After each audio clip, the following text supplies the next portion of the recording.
Subscribe to our YouTube channel and press the bell icon to get the latest updates. The Print Off the Cuff, presented by IIFL Wealth and Asset Management, powered by K. Rahija Corp, corporate partner AU Small Finance Bank, in association with global insurance brokers, airline partner SpiceJet.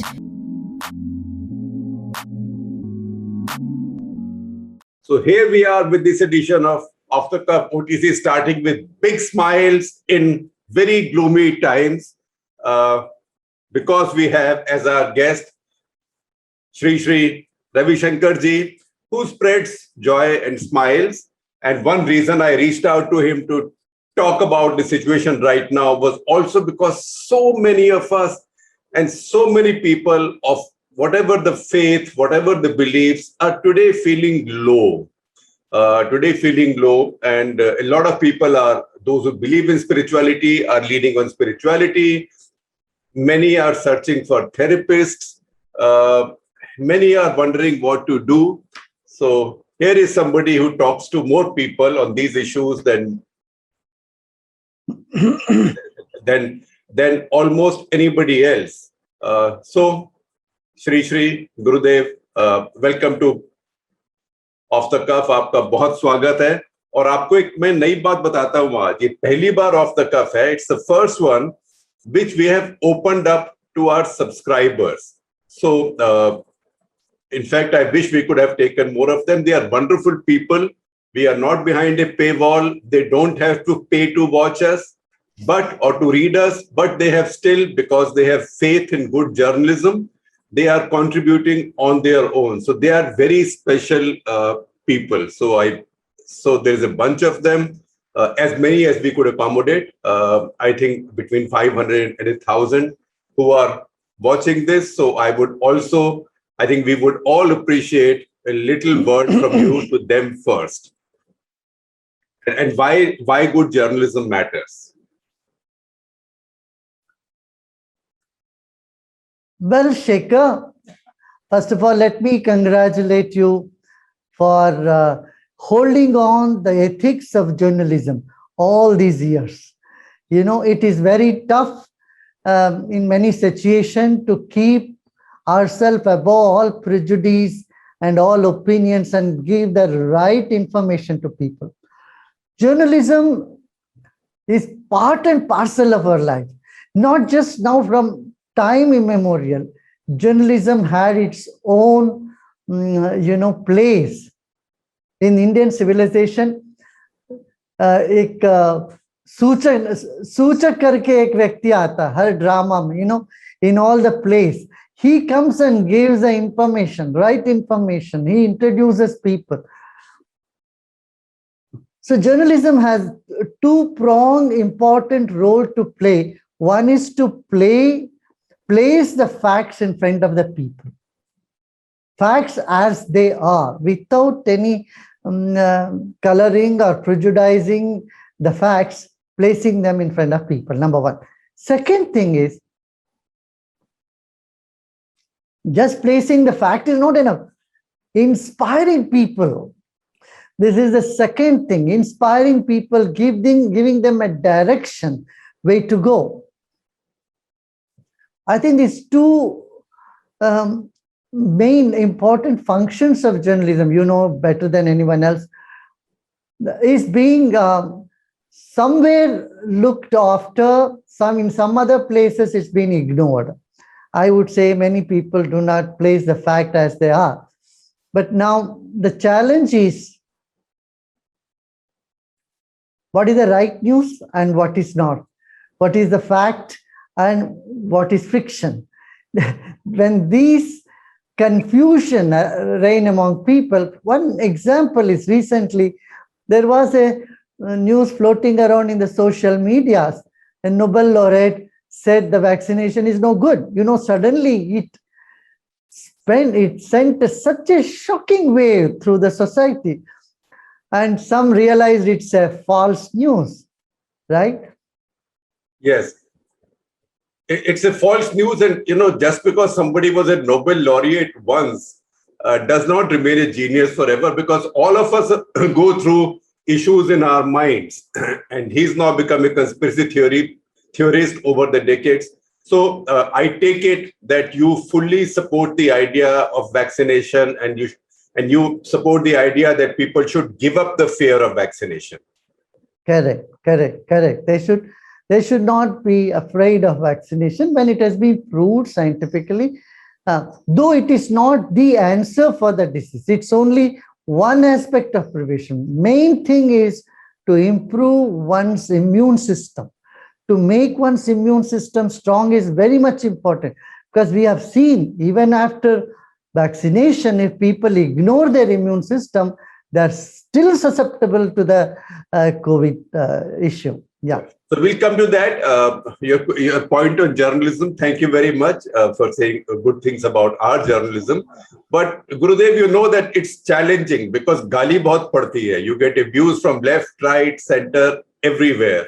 And every small thing, everything you do, small or big, somebody gets up to impute motives to what you're doing. So how does one deal with that? And I think a lot of people are dealing with that. Doctors are dealing with that. Therapists are dealing with that.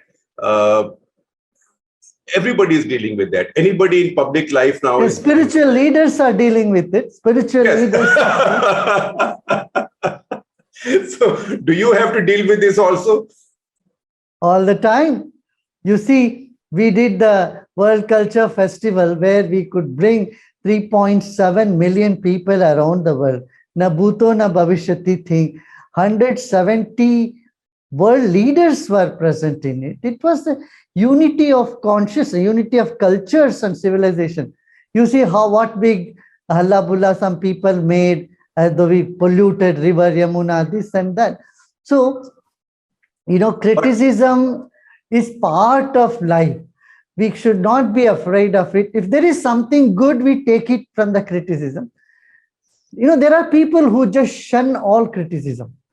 They are at loss, I would tell you. You should have an open ear for criticism.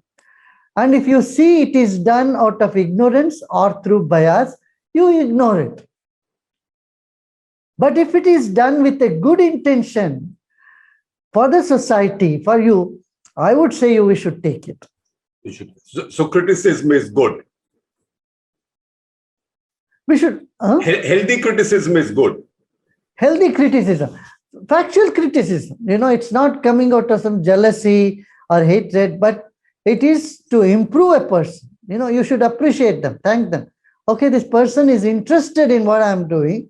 That is why he's taking time to criticize me. Right. I would see it that way. Yeah. So Gurudev, in the media, I don't think anybody is criticized more than we are criticized, because we don't sit in any camp. Because if you sit in one camp, at least you get the protection of that camp. So you are in somebody's bunker. We are in the open space, so we get caught in the crossfire. And yet we have these marvelous people who are taking out subscriptions and paying when they don't have to, because they see the value of good journalism. So will you say a word to them? So many of them are watching this. I would say keep it up. Come what may, stand your ground. This is because journalism is one of the important pillars of our society, of our democracy. If you are bending towards any pressure, if you are not putting the facts, and you will be doing an injustice, a crime to the people of the country. People trust you. So I would say, I would encourage you or appreciate you and stand on the ground. Same with NGOs and religious people also. They should also not align with any ideologies, the political ideologies. They should stand alone, stall, and appreciate wherever there is good and help wherever the help is needed. Well, I think same with judiciary. I often say, in a healthy democracy has 4 pillars. In these 4 pillars, journalism, judiciary, religious and spiritual people, and then the corporations. These 4 pillars should stand aloof, yet be connected. Gurudev, you don't see yourself connected or leaning towards any political party or ideology? Absolutely not. Absolutely not. We are very independent. We always support any good work anybody is doing. See, we are doing our work in Odisha in a big way. We have our universities there. We are doing work in Kerala. We are working in Tamil Nadu. We are working in Maharashtra.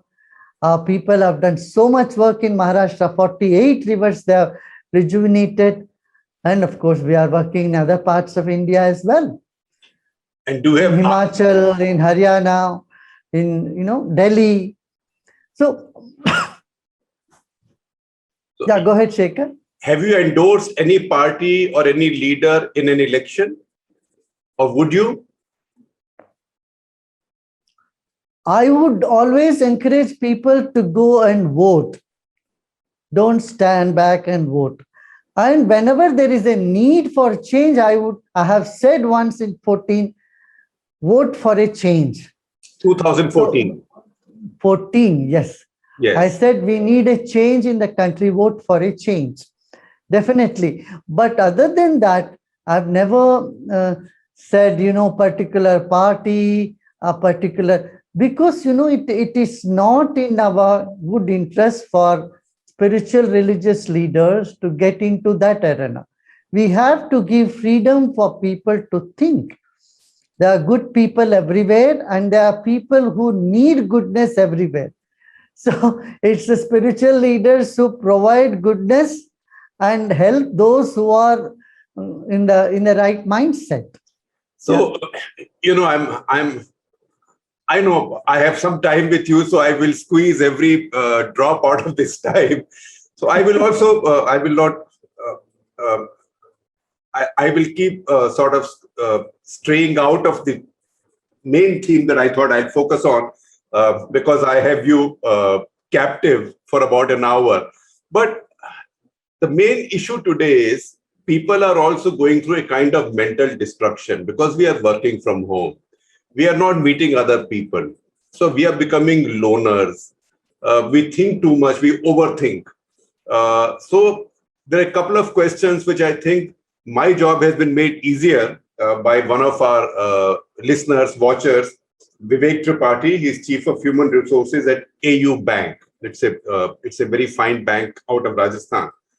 He wants to know is a twin question. One is, what are the 3 tips you would give to practice every day to maintain mental and physical balance? And second, how to maintain tranquility among children in these times when schools are closed and there are no outdoor games? The first point is, every day you brush your teeth, right? However busy you are, you don't rush to your office without brushing your teeth.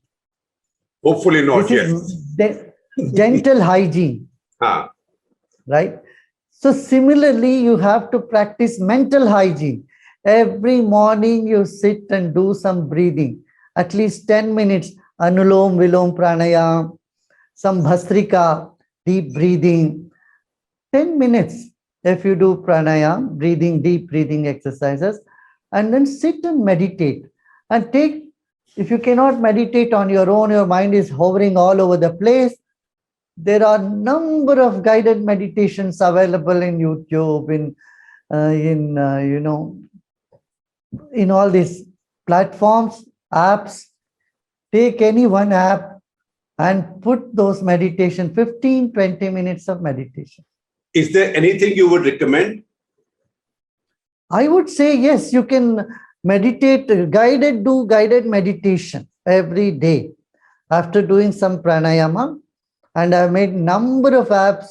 There is a Sattva app, there is an Art of Living app, there are many other apps. You go into it and listen to the meditation. You have to simply put your earphone or put it on your phone and keep it in front of you and sit eyes closed. Everything else happens. So meditation gives you enormous inner strength. And it is non-denominational. The beauty is people of any faith can practice it. Yeah. So it has nothing to do with your religion or Hinduism. sect that you are following. Anyone can do it, number one. The second thing I would say, as you said about children, how to manage the children. You know, it is tough when they cannot go out. They have a lot of energy. घर के अंदर ही उद्धम मचाते रहेंगे बच्चे. अब उनको कुछ ना कुछ काम देते जाओ. There is a proverb in English that keep the devil busy. So the little devils need to be kept busy. So Right. I would say, ask them to cook one day. Teach them cooking, kids, and teach them painting, teach them dance, music, language. There's so many languages to learn.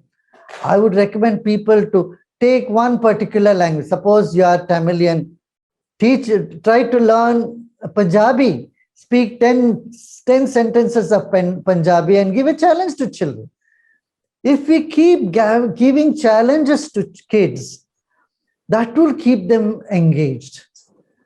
You know, some activity that would be good. And how do you stay out of kids' lives? Because kids also get fed up of parents constantly telling them, ye karo, ye karo, ye karo.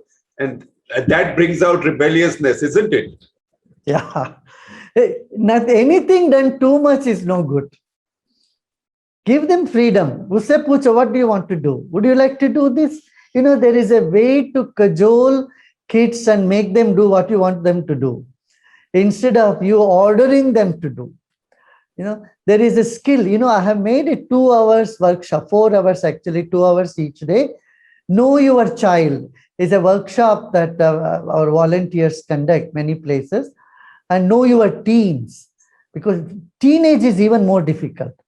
So we need to know their psychology, their mindset, and we have to play to that and have to mold them from that angle. This is a skill in itself. This is an art in itself. Many parents do not have any idea or clue about it. Because see, psychology, Shekhar, is never taught as a subject in any of our systems, you know, whether you take arts or science. It is not and human psychology, behavioral psychology, we do not know. But these are all common sense, I say. You don't have to read those books which are written in the West. It will be very different for India. So Hindustan में हम मन को पढ़े या होश में रहें, तो बोध में रहे, तो सब बातें सूझने लगती है अंदर से. फिर हमें कब कैसे लोगों से व्यवहार करना अपने आप आ जाता है. So Gurudev, these workshops that you're talking about, and even before that, your meditative processes that you have recorded, these are available as links that we can share with our subscribers? Yeah, definitely. So We'll put those links. I will reach out to your office and I will get those links and share those with our subscribers. I think they'll be very happy. Whether they get value for money from subscribing to us, I don't know. But this way, they will get double value for money, for free. So some of the apps are free also. Yeah, they can just. So Ranbir Kumar Dargan, who's at MIT University, is a former soldier. He's taking it, it's a follow-up question to what you just now said. How important is meditation in pandemic times? Is it more important? Is it the same as in normal times? Why not meditate at any time? Meditation is all the more important now because the mental health has taken a beating in the entire world today. And there is nothing better than meditation to keep us healthy mentally, emotionally, and spiritually, and physically as well. So meditation, what it does, first of all, it brings relaxation to the brain. Number 2, it improves our immune system by 5 times. There are many research publications which says yoga and meditation can boost our immune system. And the third thing is meditation changes our perception and our expression. So the way we perceive things becomes much clearer. You know, you have this foggy mind when you are so disturbed. Meditation removes all this fog and brings clarity in our perception. And then it also helps people to express their feelings, emotions in the right manner, in the right dose. Right. This is something very Right. important. And a Hindu, a Muslim, a Christian, a Sikh, an atheist, Buddhist, anybody can meditate. Anybody can do. In fact, atheists can do better meditation because their mind is empty. you say this from experience of seeing people, or you say it because you are making an assessment? No, I have seen, atheism is coming with a clean slate. They don't have a preconceived notion. So they meditate, they just very quickly, they experience they derive the benefits of meditation. Well, I mean, the fact is that if you look at Buddhism does not believe in a God either. So in fact, I was once interviewing the Dalai Lama, and he was talking about the big earthquake in Himachal Pradesh, because we were talking in Dharamshala. And I said, so what happened? Did you pray to God? He said, no, Buddhism, no God. I mean, that is something that I had not actively realized, as you know. And meditation is key to Buddhism.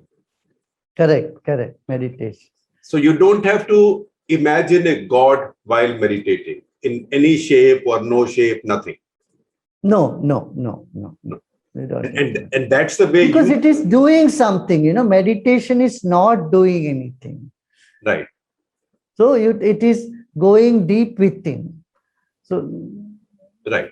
So and that's if you believe in, suppose you believe in any form of Lord Krishna, Shiva, or any Jesus or any form, it doesn't even abstract there. Right. It is not an obstacle. It's not that you have to become an atheist to do meditation. No. Yes. There are two different dimensions. Yeah. All you're saying is you don't need religion or religious faith to meditate. Correct. So Mao Zedong could have meditated. Maybe for all we know, he did. Yeah. So, Gurudev, Prashant Maharshi, he is member of Income Tax Tribunal, Appellate Tribunal, Delhi. He says, everybody says positivity is the art of winning adversaries, but in practice, a man in adversities rarely can practice positivity. क्योंकि जब आप adversity में होते हैं, फिर तो गुस्सा आता है ना. Then how do you practice positivity?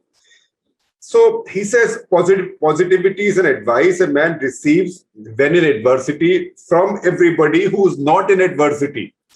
तो उसका क्या किया जाए? How can one remain positive when one sees losses of near and dear people? Is it not a myth, this idea of positivity in such a crisis? And if it is not a myth, then how can it be developed? Shekhar, what is the cause of negativity? Let us look into this. When do you feel negative? When you have done all that you could and you cannot do anymore, you feel weak, you feel vulnerable, you feel there are no hopes, you feel frustrated, and you have no more ideas to apply, and things don't work for you. These are the times that you feel negative, right? When you have a hope, do you feel negative? No. When you have lot of energy, do you feel negative? No. When you have a vision, do you feel negative? No. When you have a mission, do you feel negative? No. So it all just depends on the energy level that is within you. If you can increase your energy level, you can get over any negative situation. If you can believe in your strength, inner strength, then negativity is only on the circumference. Even if they come, you will take it as a challenge. What is the difference between someone bogged down by problem or someone else who is taking things as a challenge? It is just the attitude. When the mind says, I can do it, this is just a challenge, okay, I'll take it. Same problem appears as a challenge and you take it. But if you have no energy, a challenge becomes a problem for you. So you go into the negative spiral. So how do you create, where do you discover that energy? Right. This energy comes to you by, as I said, breathing, meditation, and broadening your perception, your vision, and seeing life. This is not the first time you have faced something. This has been happening before. So broadening your ideas, your perception, and your wisdom, you gain strength. And again, just talking negative all the time is going to drain you. This you have experienced. If not, consciously talk negative for some time and see how much it is draining. But if you are putting your foot and say, I'm going to be part of the solution, not just grip on the problem, you will suddenly find energy coming up from within you. Yeah, because negativity is the worst virus. Negativity is natural. Natural when you are depleted. It is like the red light that comes in your, the red mark that comes on your cell phone when the battery is depleted. Right. That is negativity.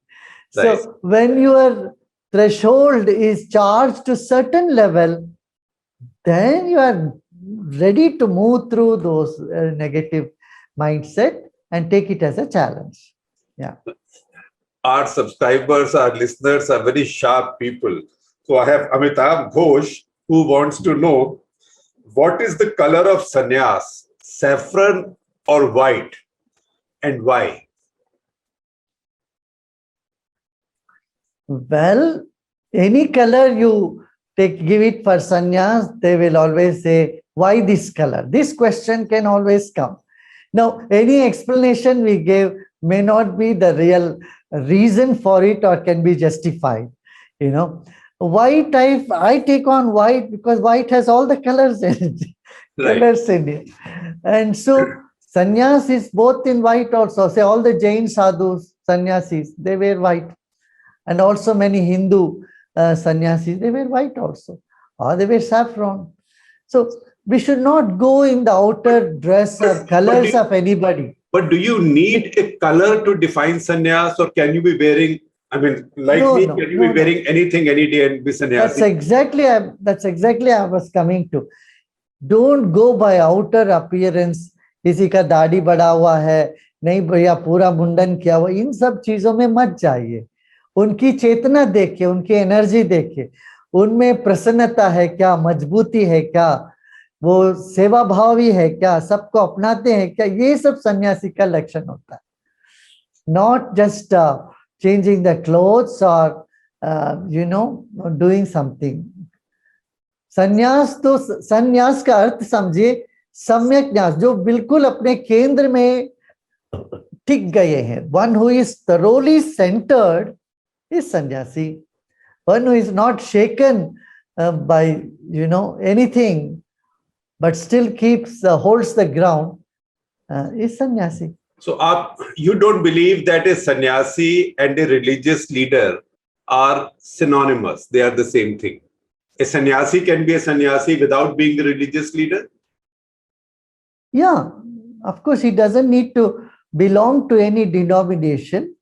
Spirituality and religion has some difference. Spirituality is an inner experience, inner strength. Religion is a tradition, a parampara, a tradition. But that is also necessary. This is also necessary. Yeah. So do you see yourself as a religious leader? I see myself as everything. And nothing. Our goal of life is from being somebody to becoming nobody. And from being nobody to being part of everybody. So if you can play any role whenever it is needed, you should just play it. If I ask you, Shekhar, are you only a journalist? You'd say, no. When I am with my family, I am brother, sister, whatever. So we play many roles in life. So you also play when you are doing some service, when you are helping somebody, you are a volunteer at that time. Well, Gurudev, if I may interrupt you, when India is playing cricket or hockey or any other game, I am also deadly partisan. So that's also part of life. Yeah, yeah. Spiritual realm is a very common realm. As I said, it belongs to everybody. So people of any faith, any religious groups too, can practice spirituality. This is one aspect. Another aspect, of course, when you are Hindu sannyasi, Hindu monk, you have certain responsibilities, duties, then that is a different aspect as well. Yeah. Yeah. Dr. Dilekar wants to know, when India is reporting over 4,000 deaths a day and bodies are floating in the Ganga, where do you draw the line between staying positive and getting insensitive? ये कौन से मेरे family के जा रहे हैं, गरीब आदमियों के जा रहे हैं? देखिए, positivity is not being insensitive, or sensitivity is not just crying, sitting and crying and feeling negative. We must make this difference very clear. We have to be sensitive, and we know that the cases are many. So just sitting and talking about is not going to help. We have to be, we have to jump into action. See, we have already done 6,500, oxygen generators we have supplied to around 100 million meals have been given to people all over the country. So, our volunteers are doing tremendous work. Recently, we started 5 buses here with oxygen in it.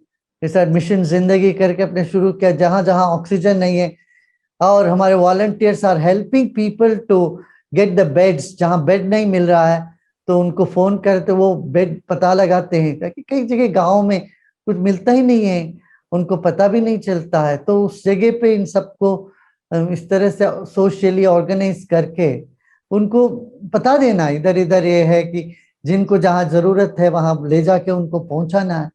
ये सब काम सबको करना पड़ेगा, और कर रहे हैं ये बहुत ऑर्गेनाइजेशन, मेनी ऑर्गेनाइजेशन, बहुत से साधु संन्यासी महात्मा लोग भी इस काम में दिन रात लगे हुए हैं. शेखर, आपको लगता है कि सरकार से ये बॉल छूट गई हाथ से, that we were behind the curve on the second wave? Can you repeat the question?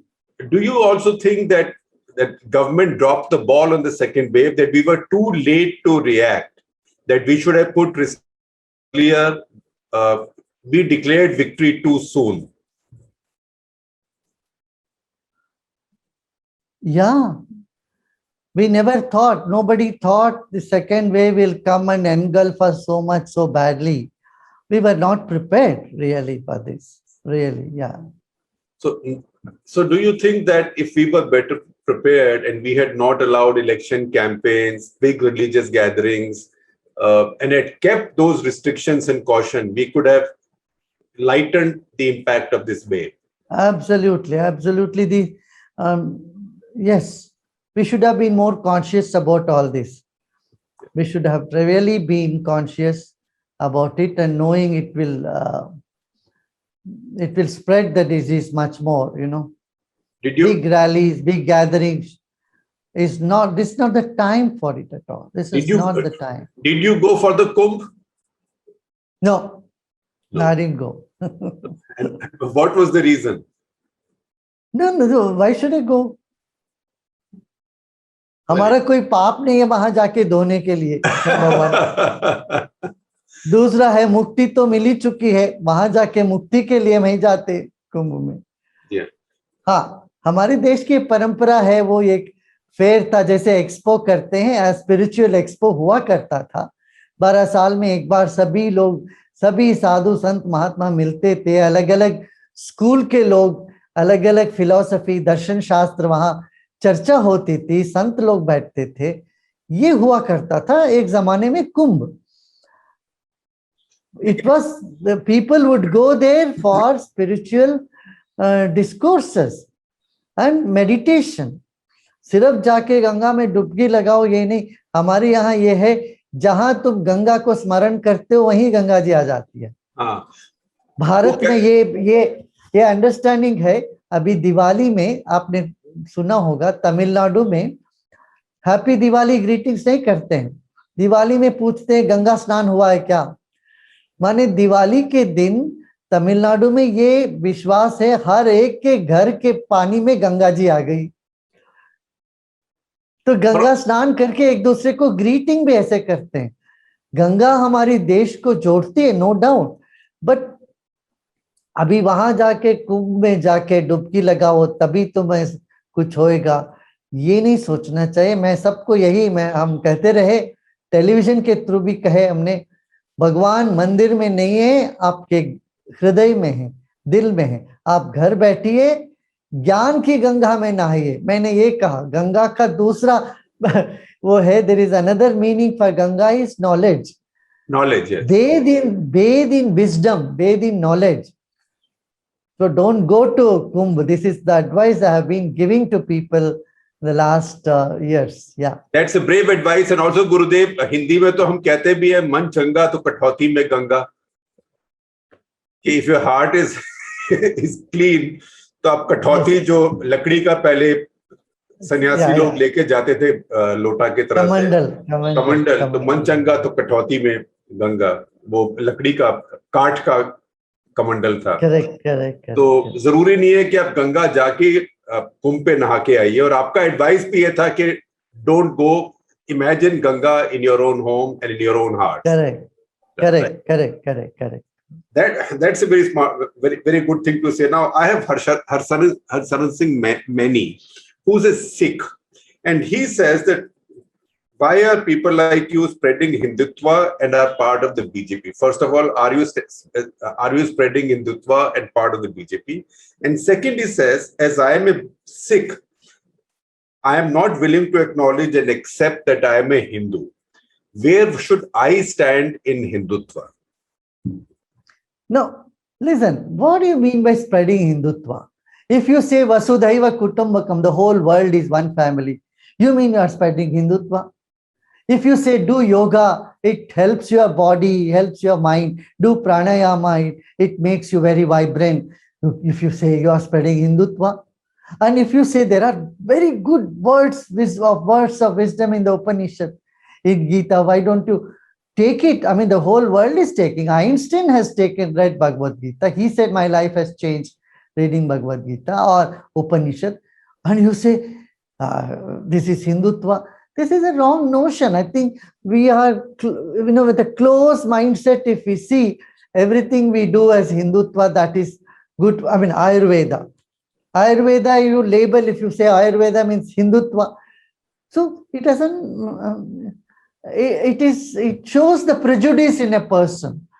I would say don't label things before you experience it. Know it well. See what is good in it, what is not good in it.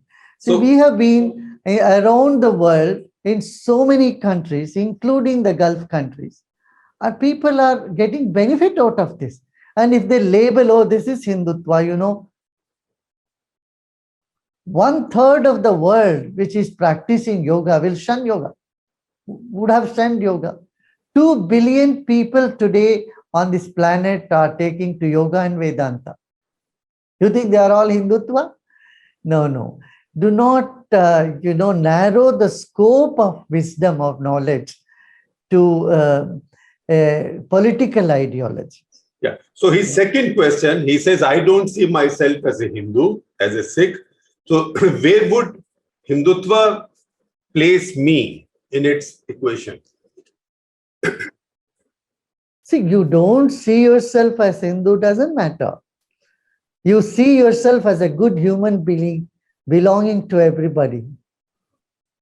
See, today we have to move to an arena where we feel one with humanity and we feel we are part of this world family. Right.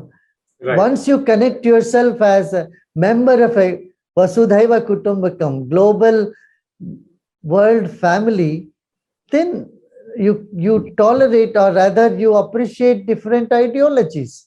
You can have your own ideology. The beauty of this country is it has given space for everyone to express their own ideologies. What do you mean by Hinduism is not just one ideology. Hinduism has got many panths, many schools of thought, many darshans, isn't it? So it's all part of what we can call as the Hinduism. So I have the last two questions. I know that there is much demand on your time. So I have a question from a clinician, a doctor, Dr. Anup Agrawal, who says that as a clinician now, among my patients and patients' families, he says, I noticed the signs, very strong signs of what he describes as, I mean, it's the first time I've heard this word, thanatophobia. Thanatophobia is the fear of dying. And he said, I understand this morbid anxiety develops from them, witnessing disease, death all around them. And then it gets amplified because they are homebound and there is limited social interaction. And this further upsets their well-being. So it becomes a vicious cycle. What kind of behavioral nudge are you suggesting that can make them break out of this? The fear of death, fear of... अब पता नहीं क्या हो जाएगा.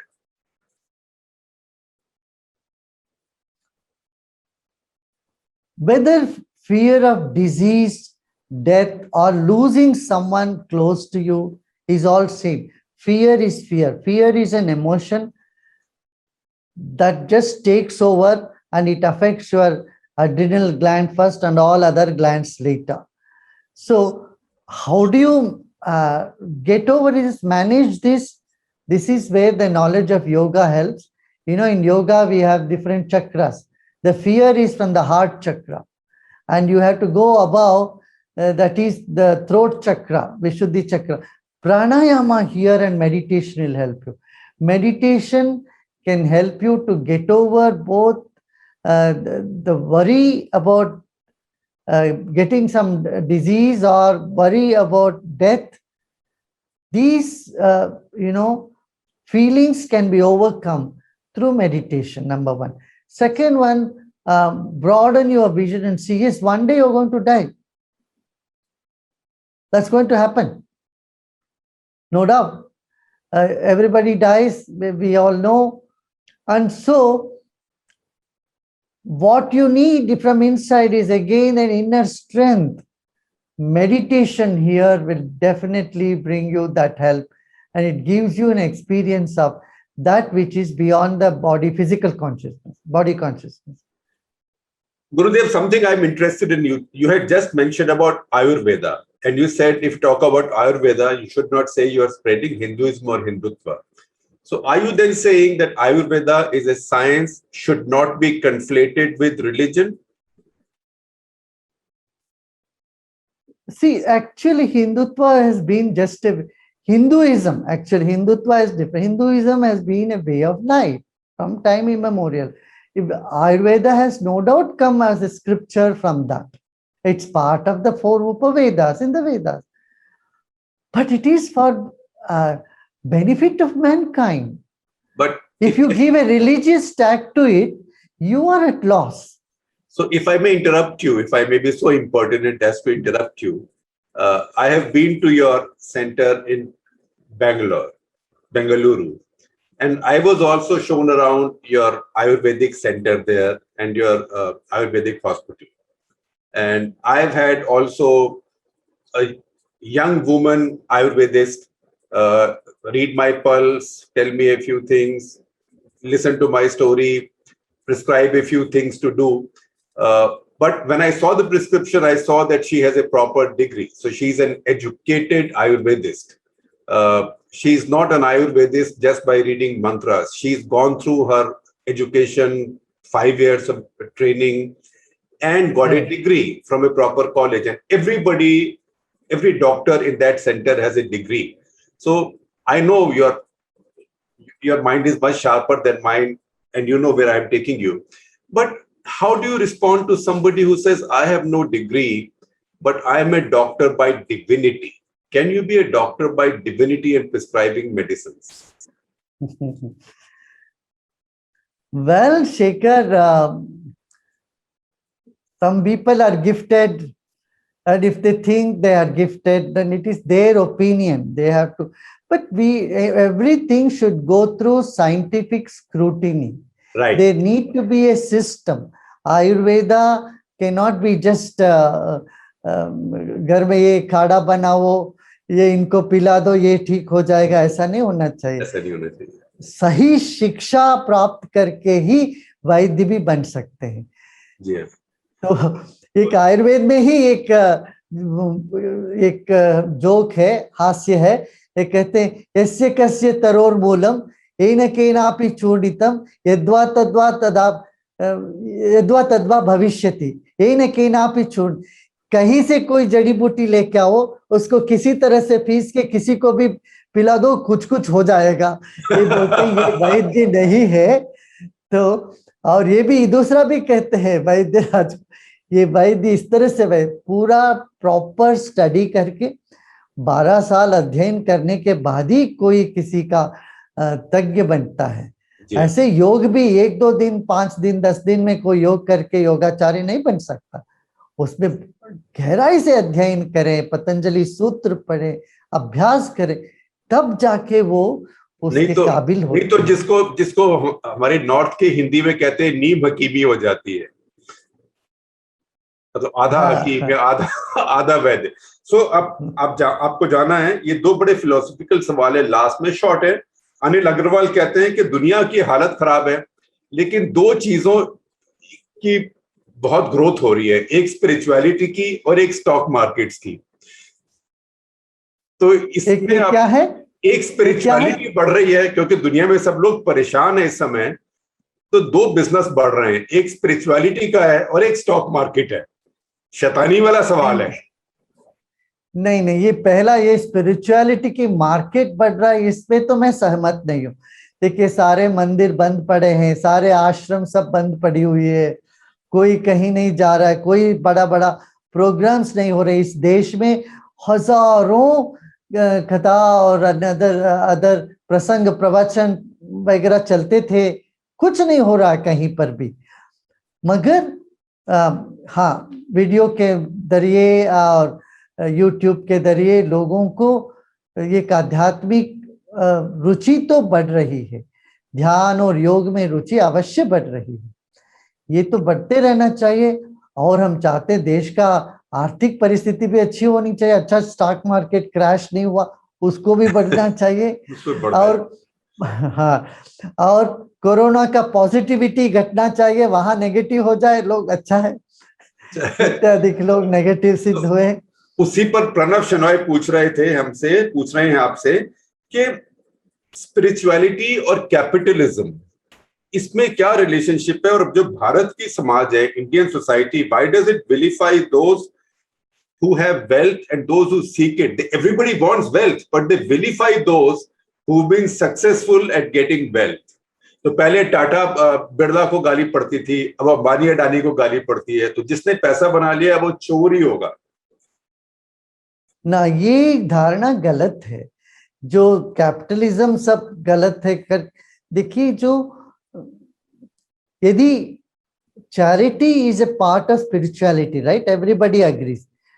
कोई आता है, उनको अपने से जो मदद कर सकते करना चाहिए. ये तो स्पिरिचुअलिटी क्या बात है. हम आपको बहुत करुणा है हमारे दिल में, मगर हम कुछ कर नहीं पाएंगे तो बात नहीं बनती. स्पिरिचुअलिटी का अंग है चैरिटी, और charity can not be done from an empty bowl. खाली बर्तन से किसी को खाना परोस सकते हो तुम, कुछ हो नहीं सकता. इसलिए वो भी हर एक का कुछ स्थान है जीवन में. ऐसे कैपिटलिज्म का भी स्थान है. कैपिटलिस्ट कितने लोगों को नौकरी देते हैं, ये देखना चाहिए. मान लीजिए देश के कैपिटलिस्ट सबको, माने उद्योगपति सबको कह दे कि तुम सब चोर हो, सबको बंद करवा दे, देश में हाहाकार मच जाएगा. कितने सारे लोग बेरोजगार हो जाएंगे. रोजगार ही बढ़ाना हो तो उद्योगपति को भी बढ़ावा देना पड़ेगा. तो ये जो है ना, समाज में ये सब जटिल चीजें हैं, मगर इन जटिलता के बीच में एक सरलता है, वो हमारा स्वभाव है, हमारे मन में, उसको खोना नहीं, उसको जगा के रखते हुए इस जटिल मार्ग पर आगे बढ़ना ही जीवन का सत्य है और रहस्य है। इतना कह के शेखर आपको बहुत there's a final question from a lady which you can't say no to. कई Priyanka, बार फाइनल हो गया शेखर। ये अभी फाइनल है, ये and it's a lady. So Priyanka Bajaj कह रही है, in these times of excessive loss, what would you suggest policy makers to change? See, our policy makers many a times, not all the time, but many a times they are in their books and they are confined to a wall. They are within a particular framework, they work within that, and their limited information that they get, they form policies. I don't think there are many creative policy makers who go out to the root of the problem or go out, travel and get the information from the ground. ये बात कभी हमको लगता है missing है, लगता है यहाँ बैठ के हम कोई पॉलिसी बना देते हैं, हमारे फॉरेन पॉलिसी हो, फार्मर्स की पॉलिसी हो, इंडस्ट्रियलिस्ट के पॉलिसी हो, एजुकेशन पॉलिसी हो, but we have to make sure that there is more information that flows before we create a policy. So policymakers, So, number one, have to get out of their cocoons. Yes, they should get out of their cocoon and they should think out of the box. This is very important. Well, on that note, Gurudev, thank you very much. I could have taken all of your day, but I know many people want your time and you're always generous. So thank you very much, and please keep spreading these smiles. Wonderful, wonderful, Thank you. wonderful.